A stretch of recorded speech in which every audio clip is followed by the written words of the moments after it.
ఈ ఎడ్డి కార్యకర్తలకు నేను ఏం మాట్లాడుతున్నది కూడా అర్థమవుతుందా? నువ్వు అన్ని మూడుకొని నీకు తెలియదు కానీ ముసలోని బల్పు చూడుండ్రి పార్టీ కార్యకర్తలను పట్టుకొని లెక్క వేయకుండా ఎట్లా మాట్లాడుతున్నాడు.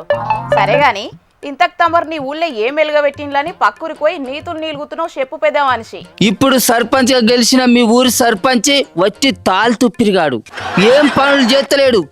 అదే మా ఊళ్ళో పోయి సుడిపోయి నేను సర్పంచ్ గా గెలిచినాక మా ఊరి తువ్వలన్నీ నూనె పోతే ఎత్తుకునే అంత నున్నగా సాపుగా చేసిరా, అంత గిరేట్ నేను. నీతి నీళ్ళ పాలు తనువు తన్నుల పాలు అన్నట్టు ఎందుకు మాట్లాడుతున్నావు అసలు దొంగ ముచ్చట్లు? తొవ్వలు బాగు చేసే ముచ్చట అటుంచు గాని ముందుగా గా సైడ్ కాలువలన్నా సాఫ్ చేయించు. దోమలతోని అరుగోస పడుతున్నారు జనాలు. అంతేకాదు నేను సర్పంచ్ ఓట్లకు ముంగట మా ఊళ్ళే నేను ఇచ్చిన 16 గ్యారంటీలను నేను సర్పంచ్గా గెలిచిన 2 నెలల మొత్తం పూర్తి చేసిన. అదే మీ ఊరి సర్పంచ్ కనీసం ఊరి జనాలకు తాగేటందుకు నల్ల నీళ్ళు కూడా చక్కగా ఇత్తలేడు. నేను గిరేటా మీ ఊరి సర్పంచ్ గిరేటా మీరే తెలుసుకోవాలి. సిగ్గున్నదా జీడి గింజ అంటే నల్లగున్న నాకేం సిగ్గు అన్నదట. అగ్గో గట్టనే ఉన్నది ముసలోడా నీ సంగతి కూడా. నువ్వు ఓట్ల ముంగట చెప్పినాయని చేసినావు.